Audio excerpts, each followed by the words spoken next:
Good evening, everyone. Tonight we slip into the tales of the Ohaguro Bettari's smile, the Harionago's hair, and the Akashita's cloud. Stories to lull you into sleep. Like and subscribe if you enjoy, and let's dive in. In a tranquil village tucked between rolling hills and whispering bamboo groves, the night unfurls like a silken scroll, its indigo depths painted with stars that shimmer above thatched roofs. Lanterns glow along winding dirt paths, their amber light casting soft patterns on wooden walls, where the grain hums with stories of time. The air is cool, scented with bamboo, damp earth, and the delicate sweetness of late-blooming camellias, their petals drifting softly in the evening breeze. The village breathes with a gentle rhythm, the rustle of leaves blending with the faint trickle of a nearby stream, its waters weaving a lullaby that soothes the soul, inviting dreams into the heart of the night.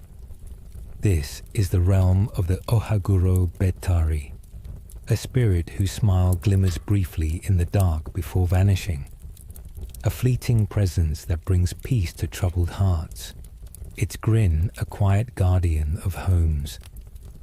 Villagers share tales of a shadow seen at twilight, its smile a flash of light on a wall, easing fears before fading into the night. The Ohaguro Bettari, they say, appears to those who cherish their homes, who tend their hearts with love. Its smile a sign of comfort, a reminder to hold fast to hope. Tonight, a calligrapher named Emmy sits in her modest cottage, its walls adorned with her ink-brush scrolls, her heart heavy with solitude. Her father, who taught her the art of the brush, passed last spring, and Emmy's ink has dried, her scrolls blank, her home feeling empty without his guiding hand. She seeks the Ohaguro Bettari, hoping its smile might bring peace, might inspire her calligraphy, might make her cottage a haven once more.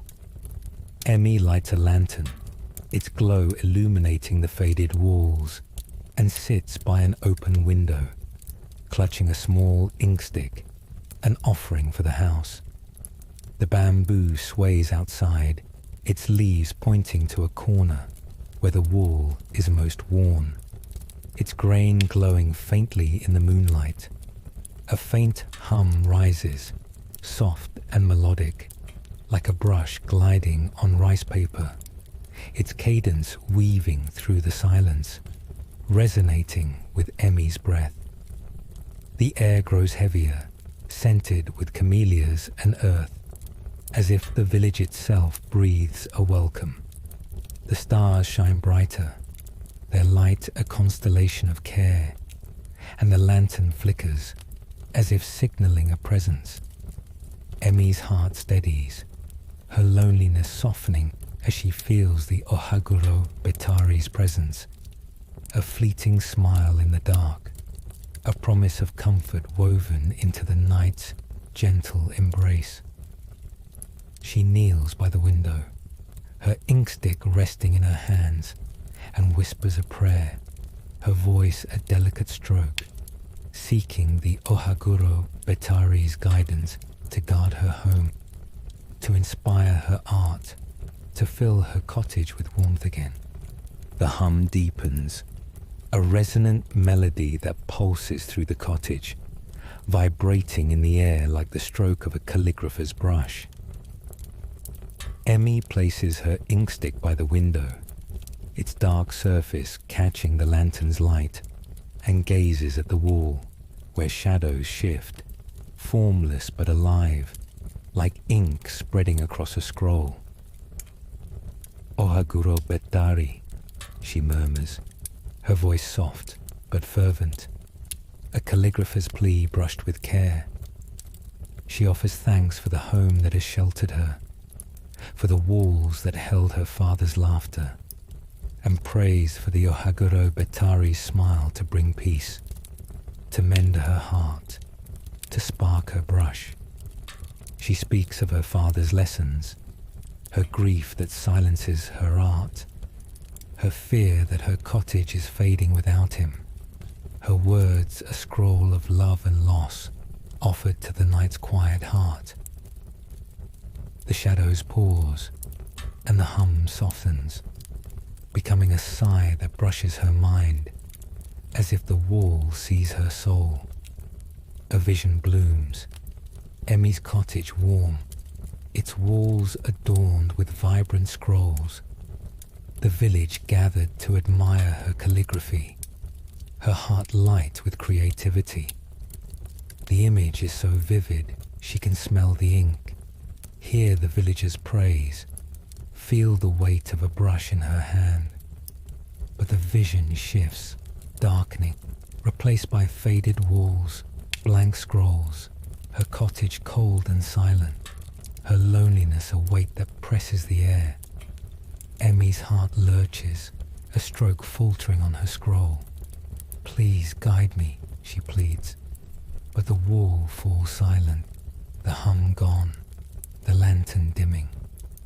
The elders' tales echo. The Ohaguro Bettari comforts homes cherished with care, mended with love, not neglected in grief. Emmy has kept her cottage tidy, but she recalls her withdrawal, leaving the walls bare, her brush untouched, isolating herself from the village's warmth. The lantern flickers, its light faltering, and a chill settles, cold against the night's warmth. Doubt swells in Emmy's heart, a smudge on her scroll, whispering that her home is unworthy, that her grief has lost the Ohaguro Bettari smile.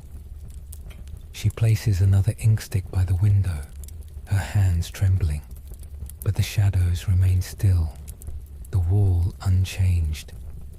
The bamboo sways heavily outside, and Emmy fears the Ohaguro Bettari has vanished, her plea unheard, her cottage doomed to silence.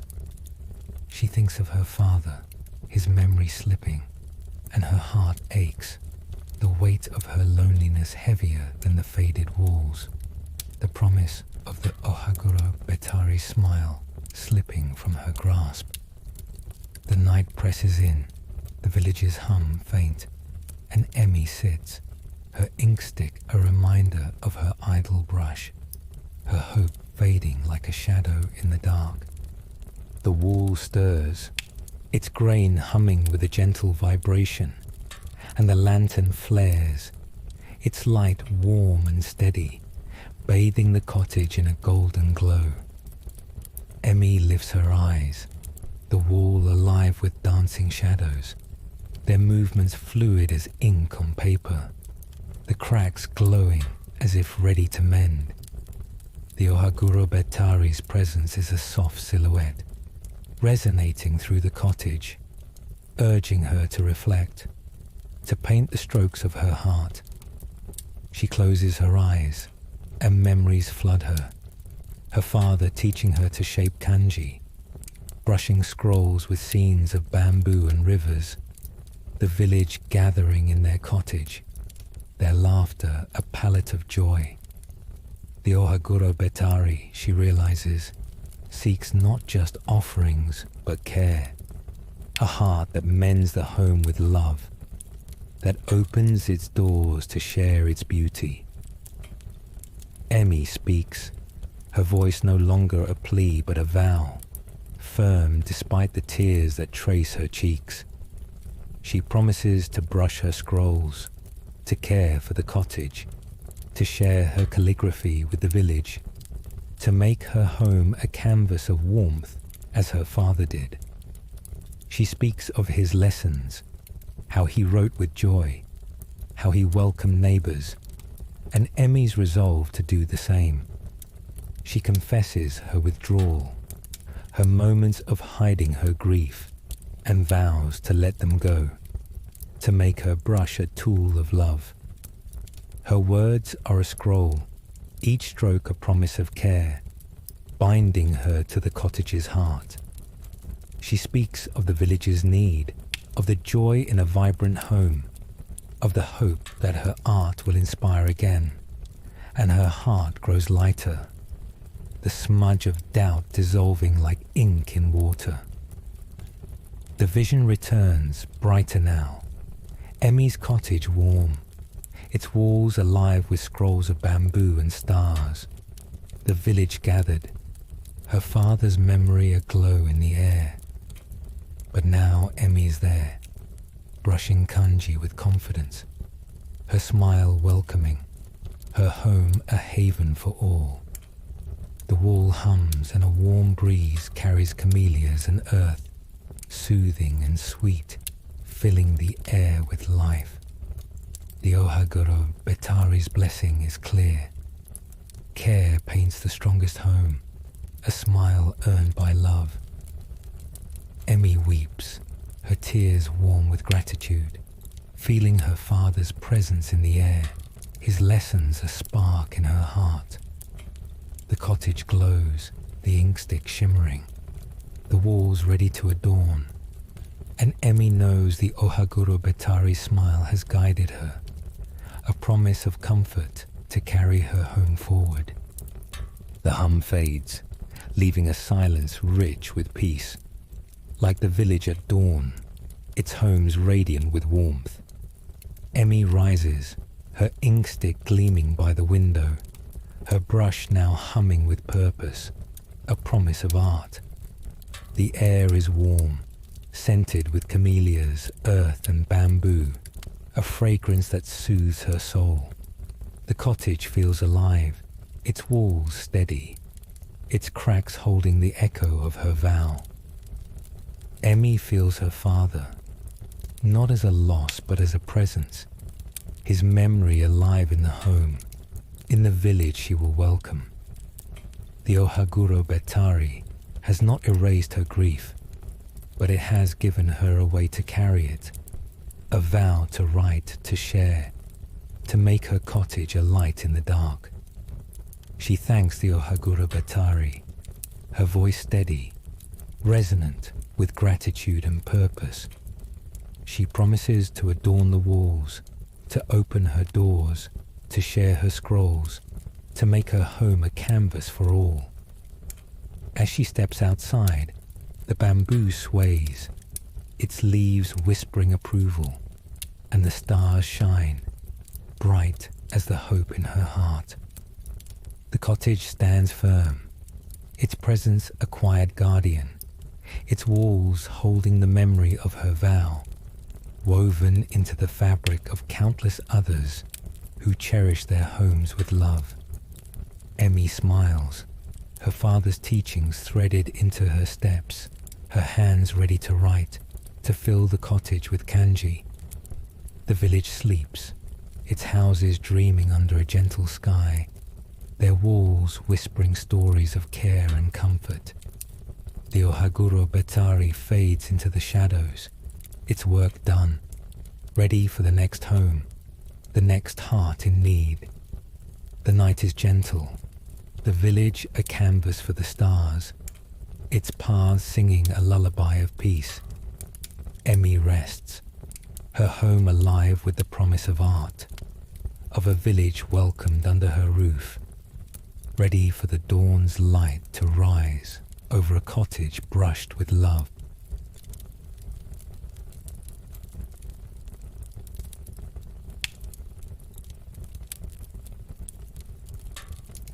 In a coastal village where cliffs overlook a restless sea, the night unfurls in a symphony of deep blues and silvers, the moon casting a shimmering path across the waves. The air is cool, scented with salt, seaweed, and the faint sweetness of wild roses, their petals clinging to rocky outcrops. The waves crash gently against the cliffs, their rhythm a melody of the sea's ancient heart. Each crest a note in a lullaby that soothes the soul, inviting reflection in the heart of the night. The village hums with life, its wooden homes perched on slopes, their lanterns glowing softly, blending with the distant roar of the tide, a song that weaves peace into the darkness. This is the realm of the Harionago, a spirit whose locks sway in the wind, guiding lost souls home. Its hair a gentle beacon that leads through fear to safety. Fisherfolk tell of a wind that carries a faint rustle, like hair flowing in the breeze, guiding those who wander back to the village's warmth. The Harionago, they say, aids those who trust the sea, who honor its rhythms with gratitude, its hair a gift that points the way to hope. Tonight, a weaver named Kana walks the cliffside path, her heart heavy with worry. Her brother Taro wandered into the night after a storm, seeking shells for their craft, and has not returned, his absence a weight that frays her loom. Kana's weaves, once sought by the village, have stilled, her hands idle with fear for Taro. She seeks the Harionago, hoping his hair might guide him home, might renew her craft, might weave hope back into her heart. Kana carries a small skein of thread, woven with care, an offering for the sea. The waves crash below, their foam glowing in the moonlight, guiding her to a rocky ledge where the wind sings loudest, its gusts scented with roses. A faint rustle rises, soft and melodic, like hair swaying in a breeze, its cadence weaving through the silence, resonating with Kana's breath. The air grows heavier, scented with salt and seaweed, as if the sea itself breathes a welcome. The stars shine brighter, their light a constellation of guidance, and the lanterns flicker, as if signaling a presence. Kana's heart steadies, her worry softening as she feels the Harionago's presence. A gentle rustle in the wind, a promise of guidance woven into the night's tender embrace. She kneels on the ledge, her thread resting in her hands, and whispers a prayer, her voice a soft weave, seeking the Harionago's guidance to bring Taro home, to restore her craft, to mend the thread of hope that binds her heart.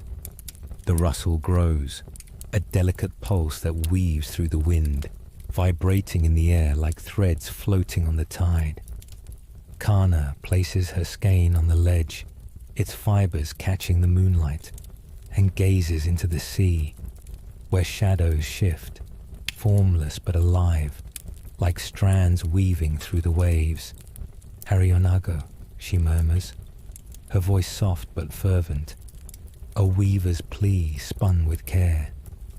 She offers thanks for the sea's gifts, the shells that adorned her weaves, the village that wore her work, and prays for the Harionago's hair to guide Taro, to lead him past the cliffs, to bring him home. She speaks of his laughter, his love for the sea, her fear that he is lost, her words a fabric of love and worry, offered to the night's quiet heart. The shadows pause, and the rustle softens, becoming a sigh that brushes her mind, as if the wind reads her heart. A vision blooms, Taro safe, running along the shore, Kana's looms humming, the village adorned with her weaves, her heart light with joy. The image is so vivid she can smell the salt, hear Taro's laugh, feel the weight of thread in her hands. But the vision shifts, darkening, replaced by a stormy sea. Taro lost, her loom silent, the village bare. Kana's heart lurches, a thread snapping in her chest. Please guide him, she pleads. But the wind falls silent, the rustle gone, the moonlight dimming.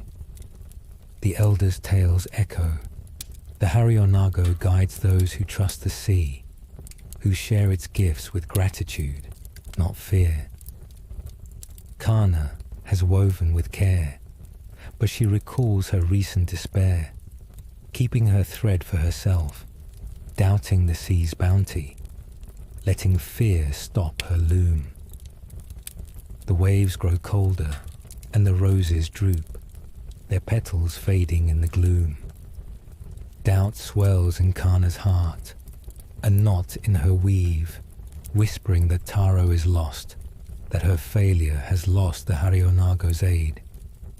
She places another skein on the ledge, her hands trembling, but the shadows remain still, the wind unchanged. The cliffs loom, their rocks heavy, and Kana fears the Harionago has passed.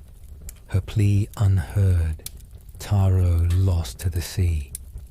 She thinks of the village, their need for her weaves, and her heart aches, the weight of her failure heavier than the empty looms, the promise of the Harionago's hair slipping from her grasp. The night presses in, the sea song faint, and Kana kneels, her skein a reminder of her idle hands, her hope fraying like a worn thread. The wind stirs, its gusts carrying a gentle rustle, and the lanterns flare, their light warm and steady, bathing the ledge in a golden glow. Kana lifts her eyes, the sea radiant, the waves alive with dancing shadows, their movements fluid as threads in the breeze. The Harionago's presence is a soft weave, threading through her heart, urging her to reflect, to spin a fabric of hope from her soul. She closes her eyes, and memories flood her. Taro collecting shells, his hands gentle, the village wearing her weaves, their joy a pattern that warmed the night. The Harionago, she realizes, seeks not just offerings but trust, a heart that weaves with faith, that guides with love. Kana speaks, her voice no longer a plea but a vow, firm despite the tears that trace her cheeks. She promises to trust the sea, to weave for the village, to share her thread with all, to make her loom a beacon for Taro. She speaks of his kindness, how he gathered shells with joy, how he trusted the sea, and Kana's resolve to do the same. She confesses her despair, her moments of hoarding, and vows to let them go, to make her weaves a gift for all. Her words are a fabric, each thread a promise of guidance, binding her to Taro's heart. She speaks of the village's need, of the joy in a shared weave, of the hope that Taro will return, and her heart grows lighter, the knot of doubt dissolving like foam on the tide. The vision returns, brighter now. Taro safe, guided by swaying strands, Kana's looms humming, the village adorned with her weaves, their faces lit with joy. But now Kana is there, weaving with confidence, sharing her thread, her smile a beacon for Taro. The sea glows, its waves radiant, and a warm breeze carries salt and roses, soothing and sweet, filling the air with life. The Harionago's blessing is clear. Trust weaves the way, a hair earned by faith. Kana weeps, her tears warm with gratitude, feeling Taro's presence in the wind, his kindness a spark in her heart. The ledge hums, the skein glowing, and Kana knows the Harionago's hair is guiding him, a promise of safety to carry him home. The rustle fades, leaving a silence rich with peace, like the sea at dawn, its waves radiant with hope. Kana rises, her skein gleaming on the ledge, her loom now ready to weave again, a promise of guidance. The air is warm, scented with salt, seaweed, and roses, a fragrance that soothes her soul. The sea feels alive, its waves humming with the echo of her vow, their tide ready to guide Taro home. Kana feels her brother, not as a fear but as a hope, his kindness alive in her weaves, in the village she will adorn. The Harionago has not brought Taro back, but it has given her a way to guide him, a vow to weave with trust, to share her thread, to make her loom a light in the dark. She thanks the Harionago, her voice steady, resonant with gratitude and purpose. She promises to return to the cliffs, to weave for the village, to share her thread, to make her craft a beacon for all. As she walks back, the waves whisper, their song a melody of connection, and the stars shine, bright as the hope in her heart. The ledge fades into the dark, but its presence lingers, a quiet guardian of the coast, its waves holding the memory of her vow, woven into the fabric of countless others who trusted the sea's guidance. Kana smiles, Taro's kindness threaded into her steps, her hands ready to weave, to fill the village with beauty. The village sleeps, its cliffs dreaming under a gentle sky, their waves carrying stories of guidance and hope. The Harionago rests in the wind, its work done, ready for the next soul, the next heart in need. The night is gentle, the sea a canvas for the stars, its waves singing a lullaby of safety. Kana returns to her village, her heart light, the path clear before her, the night wrapping her in a blanket of quiet grace. The stars watch, the breeze carries her vow, and the sea hums softly, a soothing melody for a weaver whose thread will guide a brother home, ready for the dawn's light to rise over a village adorned with hope.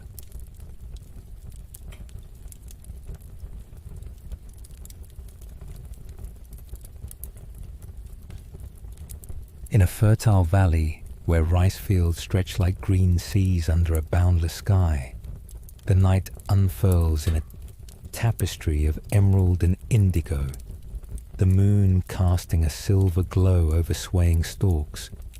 Lanterns glow along dirt paths, their warm light dancing on the edges of paddies, blending with the murmur of irrigation streams, their waters weaving a lullaby that soothes the soul. The air is warm, scented with rice, damp soil, and the faint sweetness of lotus blossoms, their petals floating gently on the water's surface. The fields hum with life, each stalk a note in a melody of growth, a song that invites peace and reflection into the heart of the night.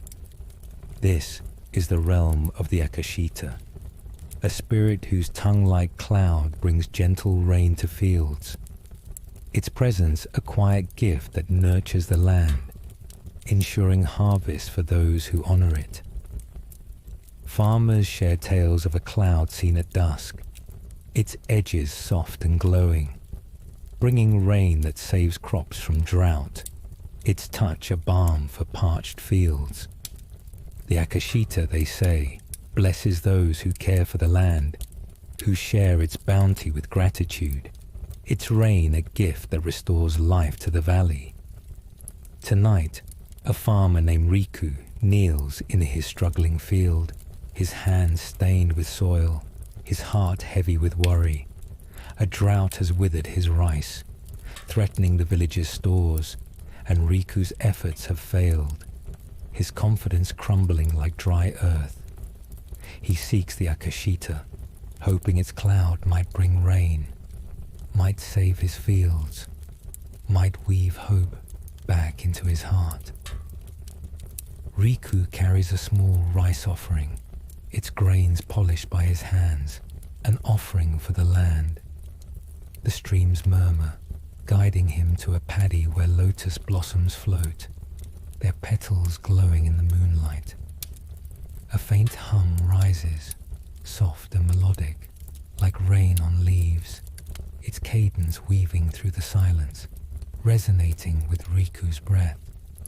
The air grows heavier, scented with lotus and soil, as if the valley itself breathes a welcome.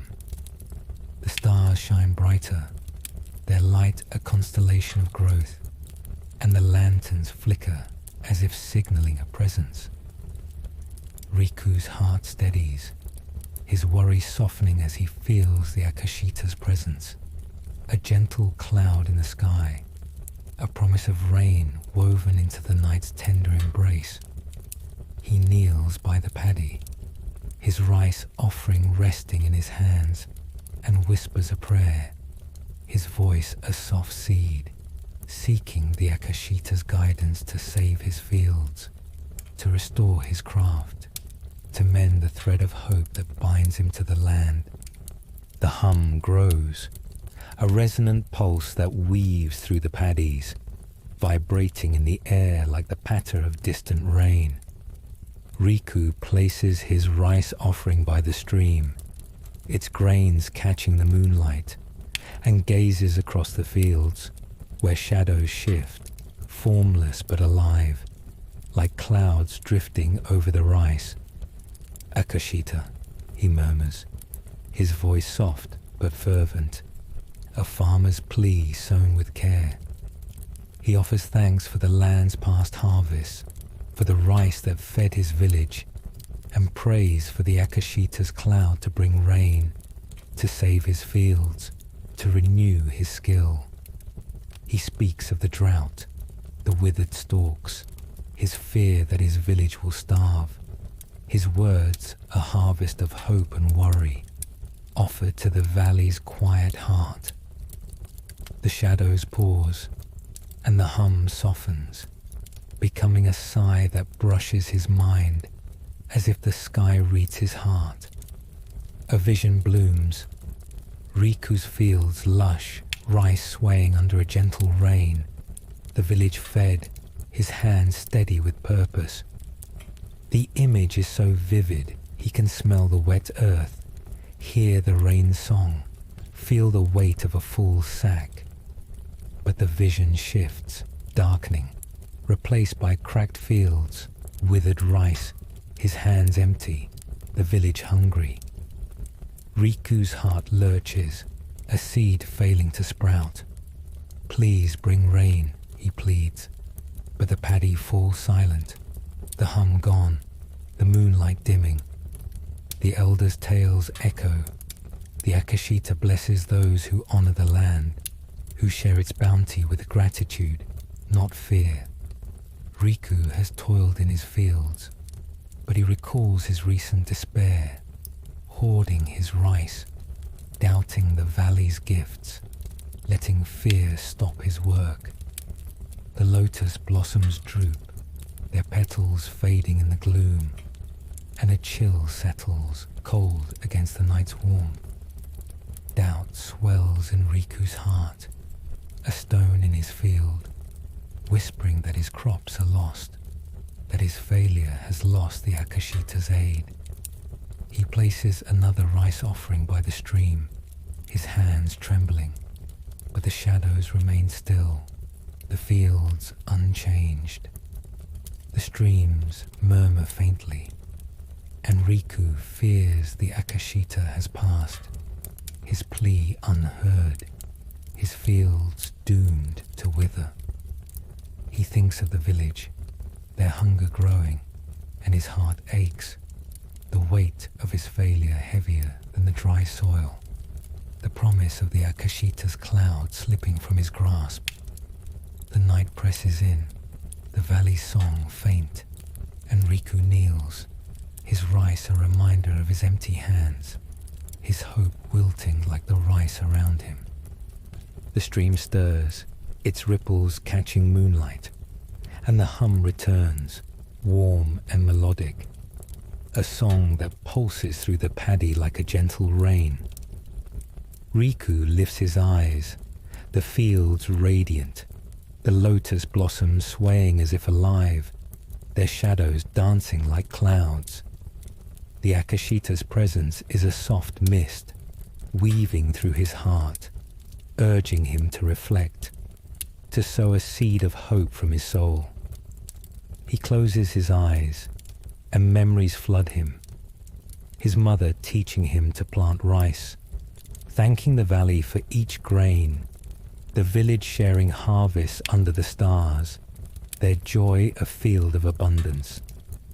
The Akashita, he realizes, seeks not just offerings but trust, a heart that honors the land's gifts, that sows with faith in its rhythms. Riku speaks, his voice no longer a plea but a vow, firm despite the tears that trace his cheeks. He promises to trust the valley, to share his rice with all, to teach his people to give thanks for the land's bounty, to sow with hope, not fear. He speaks of his mother's lessons, how she planted with joy, how she fed the village with love, and Riku's resolve to do the same.